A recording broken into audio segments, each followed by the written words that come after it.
Aujourd'hui, on va parler des épinards et c'est parti. Les voilà les petits épinards. Donc là, je viens de nettoyer le bac et d'éclaircir parce que j'avais semé vraiment un peu trop densément. Donc là, c'est éclairci. Tu vois, il y a assez d'espace entre les pieds pour qu'ils puissent se développer. Par contre, ici, c'est pas encore fait. Donc,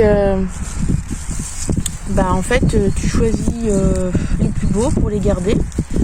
Les autres, tu les enlèves. Ceux que j'éclaircis, j'en profite pour garder les petites feuilles. Je les mangerai tout à l'heure.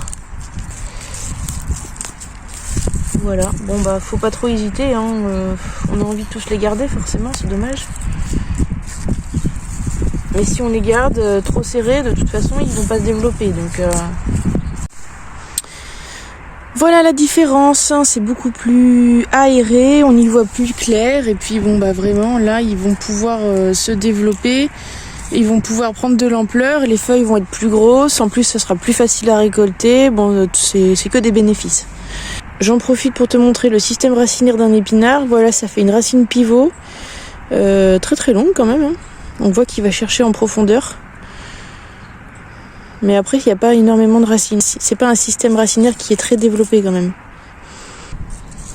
Donc éclaircir, ça veut dire enlever les pieds qui sont en trop. Voilà, c'est ce que je suis en train de faire.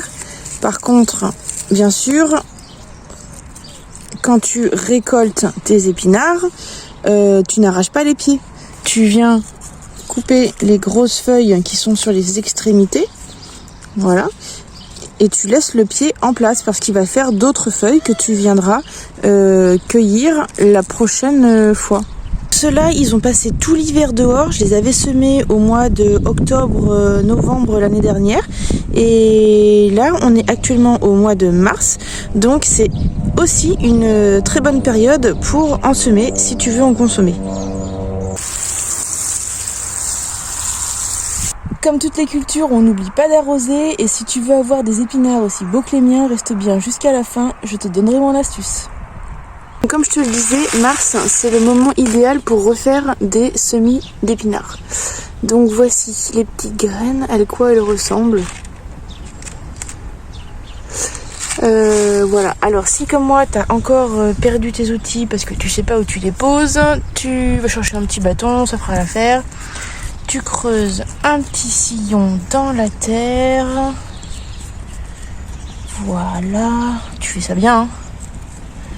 Pas très profond, et tu vas disposer tes petites graines d'épinards. Donc là, j'ai regardé sur le paquet, il conseille de les espacer de 15 cm après éclaircissage. Donc là, en gros, on va dire, allez, si t'en mets une tous les 5 cm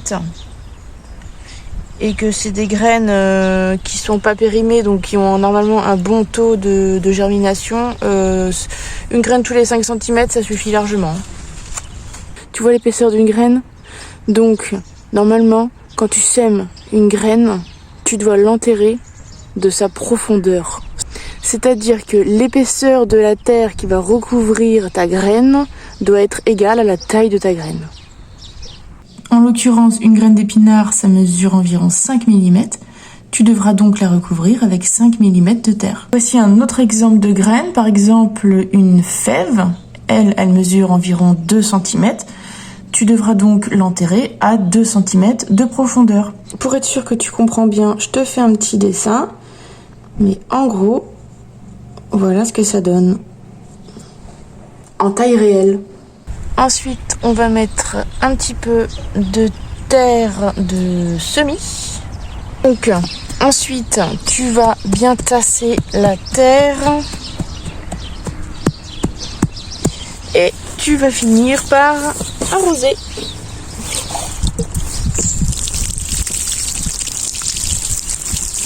Là, c'est le matin, donc c'est au soleil. Mais je sais qu'à partir de midi et tout l'après-midi, cette partie-là, cette zone, elle est ombragée. Ça, c'est absolument idéal pour la culture des épinards. Il faut un endroit assez ombragé parce que le problème, c'est que dès qu'il commence à faire chaud, les épinards, ça monte très vite à graines. Donc ensuite, ta culture, elle est fichue. Autant le froid n'est pas un problème pour les épinards, autant la chaleur, ça complique les choses. Et à côté des épinards, j'ai trouvé un animal très très sauvage.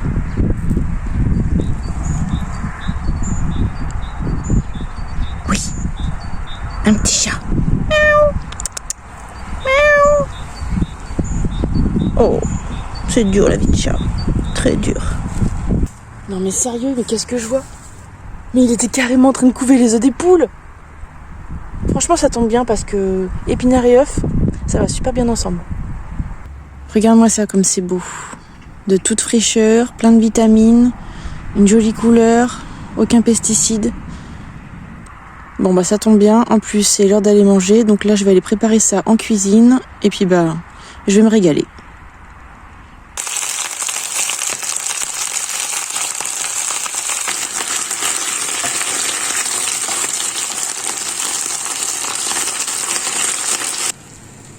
Le problème avec les épinards, c'est qu'à la cuisson, ça rétrécit beaucoup.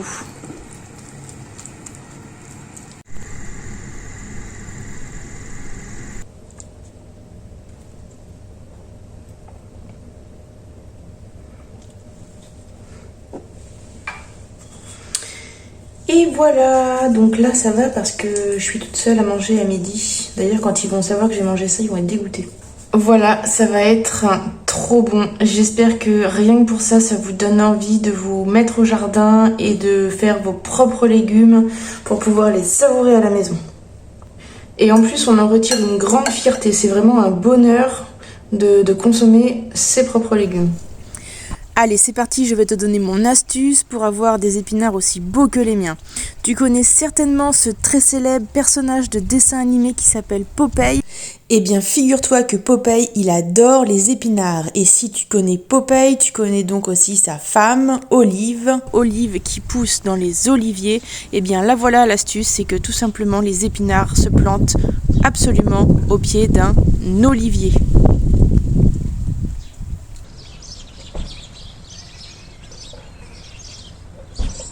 Bon, bien sûr, t'as compris que c'était une grosse bêtise, hein. Tu peux planter les épinards où bon te semble, du moment que c'est un endroit assez ombragé. J'espère que tu commences à t'habituer à mon humour. En tout cas, n'hésite pas à t'abonner, à partager, à mettre un pouce si la vidéo t'a plu. Je te dis à bientôt pour des prochaines aventures.